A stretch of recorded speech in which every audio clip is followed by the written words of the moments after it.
Amo Singh. Thank you so much for joining me on the War or Nothing podcast. It's an absolute pleasure to have you on. As always, like I said, it's a pleasure to watch your box. It's a pleasure just to be around you and see, you do what you do. So yeah, Yeah, first, yeah. thanks for coming on. No, definitely a pleasure to do the podcast with you. Um, I remember when we first met back at the AVAs. It was only for a brief moment, wasn't it? But doing the shoot with you at my house at Repton was great. Um, like you said, it wasn't like a typical documentary. It was kind of like a promo vid. Like you could see, it's like almost like a movie. The family loved it. I loved it especially. It was great from start to finish. I think we set out for like a good 6 to 8 hours day. You thought it would have been, but I think we got it smashed out quite soon, didn't we? Probably in a few Yeah, hours, 3 4 I hours. mean, for me, from the Midlands, it was a bit of an early start. I think I was on the on the train for about like 5 a.m. or something crazy, but yeah, it was well worth it. Like, yeah, I can't thank you enough for like welcoming me into your home and stuff, and like your family and seeing everybody, and especially like the gym as well, allowing us to come in and film. And like when I think there was some works going on at the time, wasn't there, at Repton? So yeah, that was interesting to navigate around that, like saws and stuff going off and drills and whatnot. But yeah, that now great day. Got you in the ring as well. Had to make what is it, 3 threes, 4 threes, I think it was in the I heat. think I'm still recovering now, man. Still recovering. It was crazy. Yeah, for those that don't know, for those that haven't been, Repton is probably the hottest gym I've ever stepped foot in. It is something else. And I thought the first time I went, I think I said to you, Amo, I thought because when I went originally, it was with my gym and some of the lads were doing some sparring. Yeah, I So I remember. thought, oh, this is just like a bit of a trick, like they turn up the heat when another gym comes to spar, like make it a bit like tougher. But no, you assured me it is that hot all the So time. that whole day was amazing. I think we went out for a cheeky calf as well, didn't we? Around the corner and got some Yeah, breakfast. That was quite good, to be fair. Um, but yeah, that day, all in all, was actually really good. I loved filming with you. I thought it was quite good. We got on quite well, and yeah. smashed it out. Yeah, Let's dive into that because, as you said, like there was a million ways we could have shot that and a million ways we could have told that story. And I think how it ended up being was kind of more catered towards social media, where it was a bit of a shorter, sharper, like promo style thing. But the story is actually a really important story. So I don't know if you just want to kind of, tell it in a bit more depth really on here and kind of go into the details of like, the fact that you had this, amazing, mom in your life, and like, this is what spurred you on to be the great boxer that you are today. So, do you want to yeah, maybe no, go of into a course. bit of that? So it obviously started when I was a young kid. I think about 9, 10 years old. My dad was training me at home. I was always doing boxing because he used to box. So I was definitely in the gym. I was also doing football. I was playing for school team. Obviously, every kid in London loves to kick ball, don't they?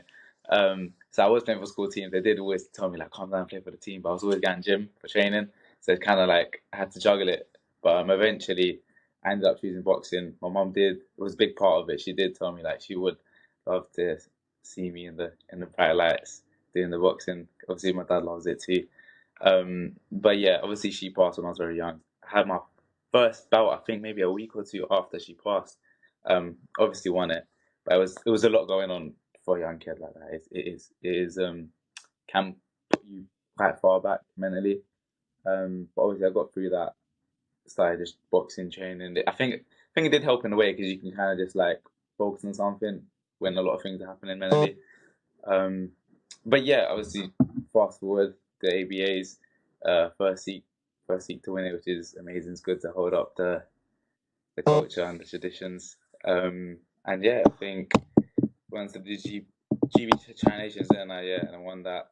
So I think like just been kicking on GB assessments. They want to see me in the ABAs again, so hopefully go and smash that boxing quarterfinals this Saturday. So, is that what they're saying about GB? They want to see you Yeah, out. Yeah. yeah, yeah. They wanted to see me back in the ABAs again because it's a new weight as well, the 65 kilos. Obviously, I won at 63 and a half. So they just want to see how I can deal with that at that bigger weight. I feel like I'm looking too bad, am I? Hey, mate, I think you're looking well. Yeah, you've been eating more. Yeah. Yeah, a little bit, just a little bit. I bet that's been nice. To be fair, not having to, Yeah, like definitely. Yeah, just uh, run. cut cut and stuff. Were you Yeah, in? so let's say again. What were you in? What am I weighing? We won't talk about that. Don't worry about that. Too much, too much, too much, man. I'm not training as I should be. No, But yeah, touching on kind of the NACs there, like you just mentioned, that was kind of like where I first came in contact with yourself and like saw you box. For me, like it's a privilege to be able to film those NACs because I get the best seat in the house to seeing some of the the best boxers in the country. And as a boxing fan, it's just like you have to pinch myself sometimes. Yeah, it's really good. And yeah, so like seeing you box up close and personal was amazing. Um, you had well, not a very easy run. You faced. I don't know about the. Talk to me about the regional rounds last year. rounds. I was actually supposed to box Robbie LeCourt in the London regionals. He had to pull out due to injury. Otherwise, we was gonna fight in the semi-final of the London semi-final, but I ended up getting the walkover to the London final and boxing a boy from East London Boxing Academy, James Gunn, which is a good lad. It was a good fight. I think I ended up winning on a 4-1 split, but yeah, that was the crowd. You can imagine the crowd going crazy. It was actually the same venue as the one I boxed in about a week and a half ago. But yeah, it was cracking. High pace as always. Big strong shots, fast and speed. And yeah, it was quite good. It was quite good. Had you boxed him before that, or because I imagine being on the London circuit, you bump into the same people time and time again. We only sparred, so we did go down. I think like a month or two before that actually, just to get some rounds and just for sparring. It's hard to get sparring these days. Um, but yeah, we did spar. It was a good spar. Obviously, you never tell. But yeah, it was a great spar, and obviously we boxed in the London finals and got the win. Yeah, and then moving on to those national rounds, it's like we kind of talked about it off camera. You faced Jamar Reed, who's the formidable force in the ring. You faced him in the quarterfinals. I rewatched a bit of that today, and Yeah, well, I should say I rewatched the entire bout today.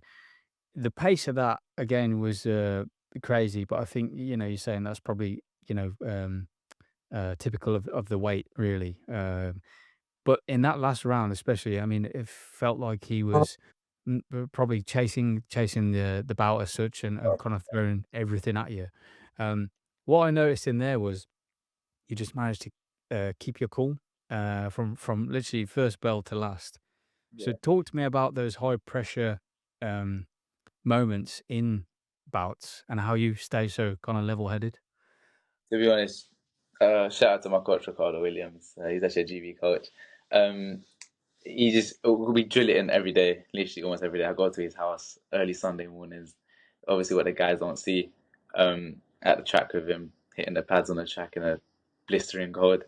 So because we drill in at that high pace, we drill in working on this. If that happens, if something goes wrong here, we've got the answer for everything. So when it comes to moments like that, like you mentioned, not to be too arrogant, I feel like I'm not too bad under pressure. So I actually enjoy it quite a bit. Um, I'm quite cheeky when I box as well. So when there's a bit of pressure, I do like them to like, come on to me.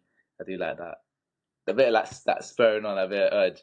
So I feel like it kind of suits me when it comes to them, like them giving them moments.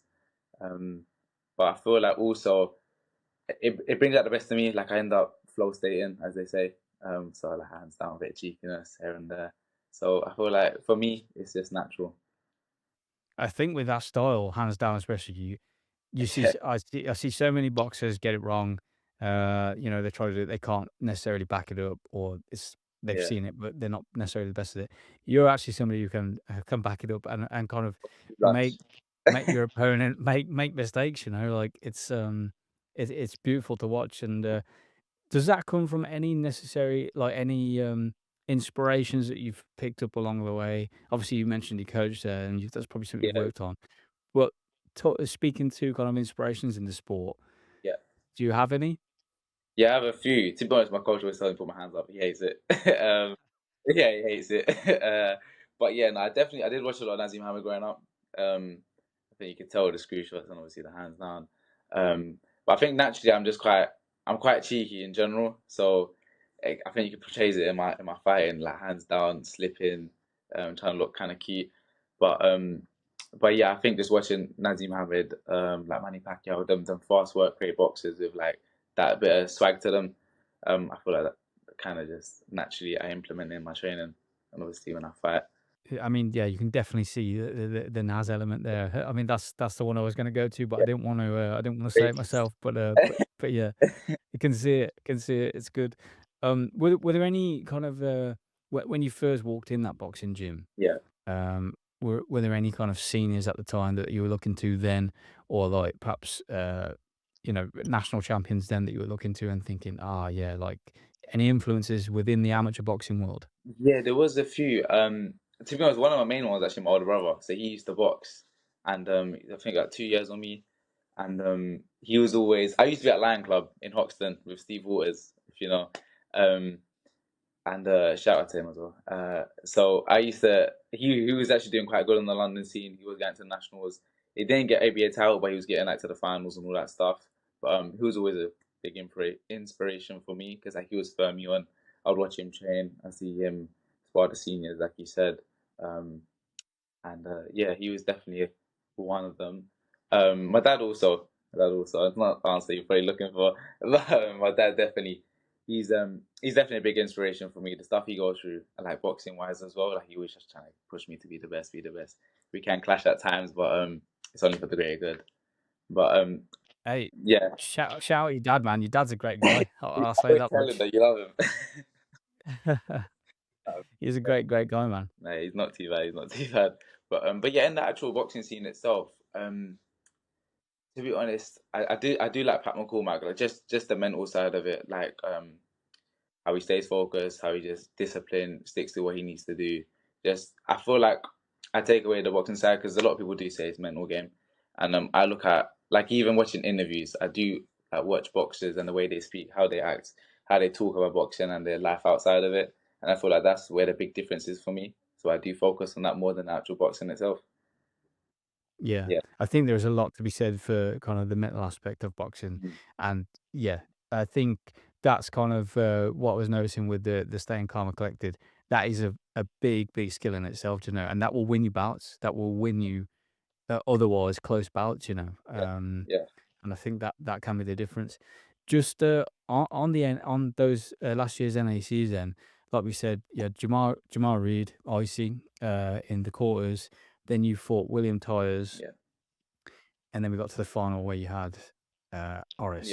So we're almost a year removed now from that final. It was a great day for you, a great Not win. too.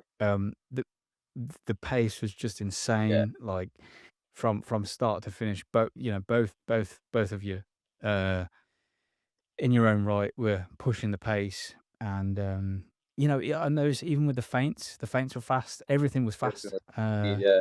It was. Yeah, and it was hard to keep up with the camera, to be honest, and filming it. um, but yeah, almost a year removed now from that final. What are your thoughts on that bout and kind of how you performed that day? I feel like it's one of the best times I actually boxed. To be honest, a lot of people can like crumble under pressure with the bright lights and the people watching, but I feel like I kind of owned it in a way. I came out with the music, feeling confident. Obviously, I think he was a number one seed because it's obviously boxing for England. Um, but I just thought just do me, and I feel like it showed definitely in my fight. I come out fast first round. I think there might have even been a 10-8 in there. There wasn't any counts, but I think there was a couple 10-8 rounds. And I felt like kind of just pulled and dragged away as the battle got on. And I think you can see more the flashiness and the hands down as well as the battle got on. But like he's definitely a tough competitor, and it was a good fight. It was definitely a fast paced fight from start to finish. There was no really rest periods in it to be fair, and yeah, overall How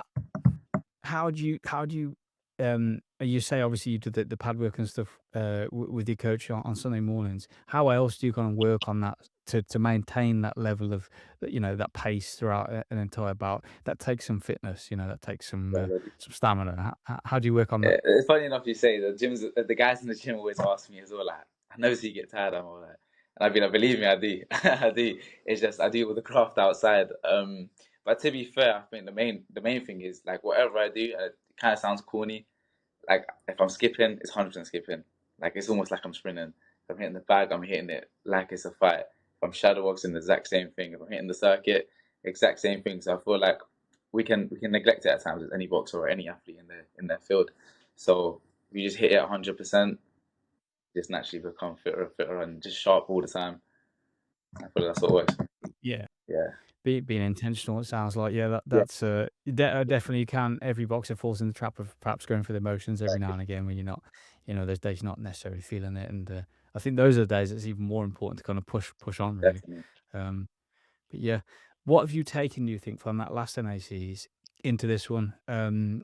Well, let's go back. You started in the regional rounds is, the reason I sent you this message, in the first place because for me, um, fighting a club mate is It, fascinating, it's the first for me. you Yeah, is it? but Yeah, first time. So, I mean, you train in the same gym, you've sparred countless rounds. When that draw is made, I mean, were you anticipating that draw first and foremost? yeah, because we both ended up the weight, and we kind of said like, if we meet, best man win. Before that, obviously he drew a boy from I think Harringay Boxing Club in the semis. Obviously he won, and I was waiting in the final, and obviously we eventually knew we were just gonna meet. Yeah, yeah, So then, that you knew you're gonna meet, it happens, as it's approaching, how does that work? I mean, are you training in the gym at the same time? I imagine yeah, not, but yeah. We did. So we were in the gym. did you? Yeah. Yeah, yeah, we were in the gym. We both said like we won't spar. We had a mutual agreement. We won't spar. We just leave it for the for fight day. We all hit the bag, hit skipping. It was all kind of just like as normal stable mates as we were. It wasn't kind of like screw faces, nothing like that. We were kind of cool because, like I said, we've known each other for so long. It wasn't like bad blood or anything. It was just kind of, as you say, business. Whoever wins wins. But it was all like we're cracking jokes. Like I'll see him with his top off, trying to check his weight. I'll be like, "Rob, you looking in good shape, man." And he's like, "Yes, all for you." It's just like little jokes, just a little bit of banter here and there. Funny enough, his father actually actually coaches at the Repton gym as well. So like he would take circuits and pads. And he was actually putting me in the graft, making sure I was working hard, even though we knew we were meeting each other and we were scheduled to fight in like a week. So it's crazy. That just shows us that the love we have between each other. Um, but yeah, it wasn't awkward at all. We both kind of done our own thing, hitting our own bags, hitting our own pads. We didn't spar, like I said. We made a gentleman's agreement not to spar and just save it for the fight.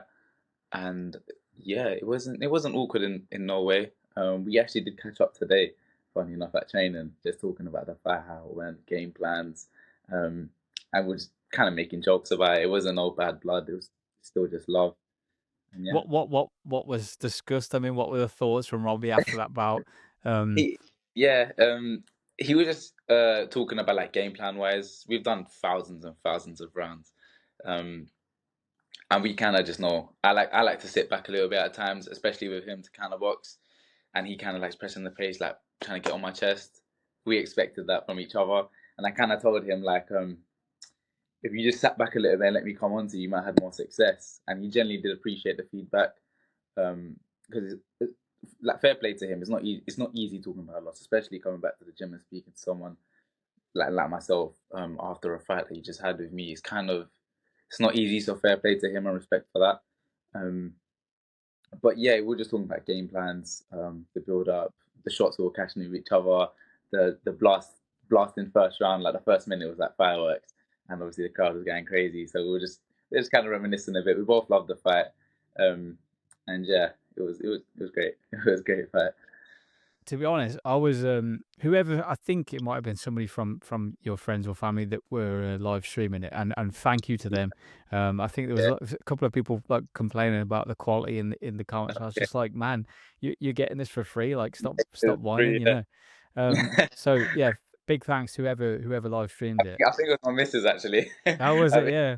yeah, Massive, thanks. massive thank you to her. Yeah, I was literally in the car park waiting to go into work, like desperately trying to yeah. like finish the bout, and see what happened. But then it cut off obviously before the result, and it was killing me, man. I was like working my shift, and I was trying to Yeah. find out. I was googling. I was trying to find out. I was like, I didn't want to message you because Just message you. Just I message you. know I didn't want to. I just thought he's probably got enough going on, but But yeah, Yeah, I was searching around trying to find out who won this bout, who won this bout. But yeah, on the thing, I mean, like it's testament to the gym itself and the coaches for being yeah, able to navigate that in such a respectful way, and to exactly. yourself and Robbie for conducting yourselves like professionals. Um, but also great for the gym in another respect because you knew Yeah, somebody from Repton was going through to the there's no the title back. yeah. Definitely. So Yeah, um, brilliant, really, to be part in an all Repton London final. I'm sure. then yeah, Look, we also have neutral corners, didn't we? Because obviously we didn't kind of take sides. So shout out to the both of their coach D. Um, he just did my corner, just shouting him out. But yeah, yeah. So we did. They did separate themselves. So we did like coaches did train us, pad us, etc. But then obviously when for fight day came, kind of just do neutral corners as we usually do. But yeah, keep it respectful. I think the last time I had a fight was in Macedonia for England in November. So it was kind of like some ring rust as well. And was it like March? I had the fight in end of March. So it's definitely 3, 4 months out. But I feel like I was still sharp, bit of ring rust. And for anyone watching for the ABAs, I'm going to be faster and stronger. No, I'm messing. But generally, I feel like ring rust is out. I would definitely be better performance than last. And I feel like I get more in my element when there's more lights and more cameras. So yeah, I look forward. what do you know of your opponent? Do you know anything of them? Have Uh, you seen them out and about on the circuit or anything like that? yeah, I have. His name's Alishan. I think we were supposed to schedule a couple bouts before this, like I think a year ago, even 2 years ago, but ended up kind of falling through. But now obviously I'll be meeting him in the quarterfinals. I think he just come off with a win on the NABCs, literally just gone. So he's not a bad kid. Should be definitely a good scrap, and yeah, it should be a good fight. Do you like to study your opponents much? Do you kind of do and do you watch any bouts or anything ahead of time, or do you just kind of take it as it comes? I feel like I'm too gangster. I don't need to. No, I'm messing. I'm messing. Now, to be fair, you do just a little brush up on it, like what style they are, height wise, stance, what they like, come forward or sit back, and I feel like that's kind of enough for me. And I think when you're inside the ring with the actual person, it's like you could see something outside and think, oh, they're gonna do this, do that. But when you're actually face to face with them, totally different thing. So you don't want to dive too much into like watching tapes and all that stuff and YouTube videos. But I feel like I just get a little bit basic info for them, height, stance, style, and I think that's enough. And deal with it when I'm in there. I feel like I'm experienced enough to do that. So Yeah. can we expect another title win for Amo Singh? Can we expect that? It's definitely there, 100%. I think they might have written the name down already on a 65 kilo. But yeah, no, definitely 100%. Back to back, definitely. I was gonna say like it's great to win it first and foremost, but I think in boxing as a whole, winning any title is great. Being the hungry one and coming through and Yeah, kind of going for something is great. Then having the perseverance to kind of keep training, like you're still chasing something, um, and go again. I yeah. mean, that's They say tough. That's tough, right? Yeah, they do say it's harder to stay at the top, but I feel like the hunger of me just will never go. I've got the personality of always wanting more, training, want to beat the PB. If I'm running, sparring, whatever it is, I've always just kind of got that drive, which doesn't ever settle. So the back to back's definitely gonna happen. All right, so hopefully, we can see an impressive performance, and then you get that GB spot. That's the hope, Yeah, yeah. hopefully, yeah, that would be the aim. That would definitely be the aim. Obviously, devastating performances would be good. Yeah, yeah, it would be Yeah, good. It would be. Although I've got to remain neutral, I have to say. I'm that's so good. just the camera guy, yeah. Okay. Um, It's so good, is it? boxing for England. You mentioned Macedonia there, and obviously I caught you at the Three Nations as well, representing your country. Mm. What is that experience like? Is there an added pressure in that you want to perform to an even higher level? What is that like representing your country? It was amazing. I think it's every boy's dream to put on their country's vest, and generally I did feel honoured, and I felt like I had to step up even more with not necessarily pressure, just because I'm wearing the vest, I'm representing the country. I need to have an amazing performance, and I feel like I did in Tri Nations and the box cups we went to as well. Um, but I feel like it pushes you on a bit more because you're wearing the red or blue vest and you got the England on the back. It just gives you a bit more confidence, gives you a bit more like it just spurs you on in that sense. And I feel like that helps a lot. It helps a lot. But it was generally an honor. I got to travel to a few places internationally, get some experience sparring, training camps, and obviously box cups. So that was amazing. What's your funniest story from an England camp? I always ask this question. From England training camp, or because we went to the Tenerife camp as well, didn't we? Yeah. Let's The start with Tenerife that, camp, yeah. that was good. It was really good. We actually on our day off, we went to Sand Park in Tenerife, the aqua park, and I'm not, you know, Matt Williams. He's on GV now, isn't he? I don't want to bait him out too much, but he was literally he was shitting it. He was generally shitting it. The biggest guy there was just shitting it. He might punch me for that, but it's alright. But yeah, it was the biggest slide. I forgot what they call it. It's the one that just the biggest slide there. I think the tower power or something. But we were all fine. We were kind of just giggling to ourselves. I'm not gonna lie, but you could tell he was like, I've never been more nervous, like more nervous than a fight. He was kind of gone, but he did it. Fair play to him, he did it. And yeah, that was probably a good story. Oh, he Yeah. cracks me up. I never forget when we met up in London for that day, and you were Mm. talking to me about Matt and kind of like his eating habits. You're all there kind of cutting and trying to stay on weight, and he's there just Yeah. eating full cakes, and Cakes. He loves it. He loves it. He don't hide it either. He don't hide it. I love it. I love it. He's And he's got it easy, man. yeah, yeah, he has. He has. He has. Um, moving forward, then. So you've got the NACs coming up, um, and then GB potentially in the future.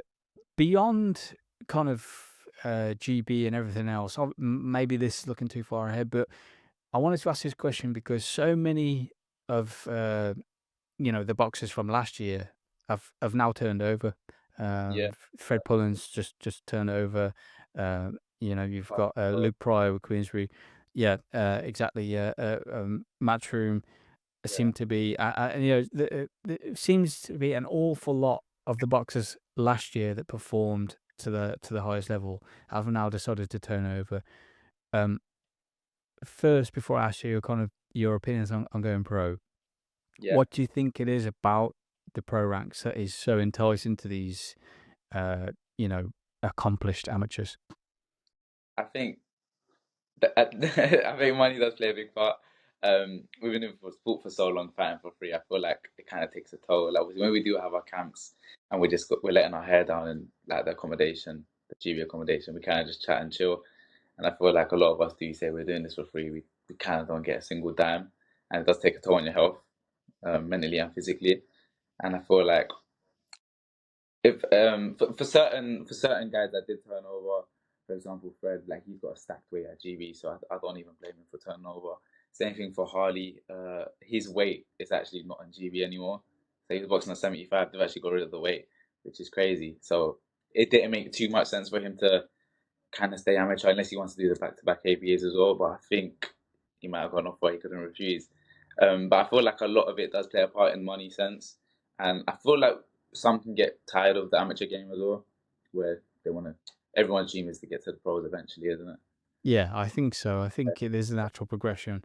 But for me, it was just fascinating to see, so many of like last year's cohort like turn over. It's like, wow, there's going to really be like a complete new crop of boxers coming through next year. And new names kind of rising to the top where perhaps they wouldn't have had the chance last year, because there's Yeah, just yeah, so much competition. there Um, is. There is. do you yourself then have ambitions of going pro one day? No, definitely, 100%, 100%. Like I said, I am still on amateur route. I would love to box with GB. I would love to put that on the resume. I think is it's definitely something that doesn't come easy, and just saying it is like it has a major accolade that you box for GB, and obviously if you can go to the Commonwealth, the Olympics, and fight and represent, that would obviously be a dream. Obviously, everyone has their own path, everyone has their own destiny, but I would definitely love to do that path and take it there. But eventually, when I turn over, that would be the dream to be world champion. I think everyone's dream. when you do turn over, mate, take me with you on the team as your I personal will give videographer. you I'll the be there. score that. Yeah, I'll be there, man. I'll be there. Yeah, Even when you're on GB, take me with you. Um, I do. yeah. Um, Mate, it's an absolute privilege to watch you box. It's genuinely a privilege to see you do what you do and do it as well as you do, and enjoy it as well. I have a question for you. Go on. What do you love the most about boxing? What do I love the most, Yeah, or boxing as a whole, or amateur boxing? boxing as a whole, and then you have to specify it to me as well after. Okay, What do you love about my boxing? boxing as a whole. Um, I love the stories as a journalist. That's yeah. Yeah, I love the stories in boxing.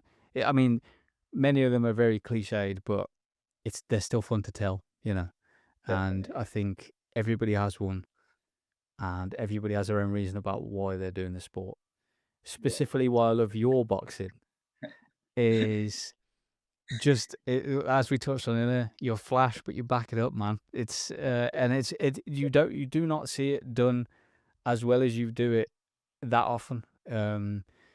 So this is why I think you're a special talent, and I think you're going all the way. appreciate it. Appreciate it. I'll have a good sleep tonight. Thank you. I'll send the invoice in the post. Yeah, don't worry about I've already. I'll make that to you.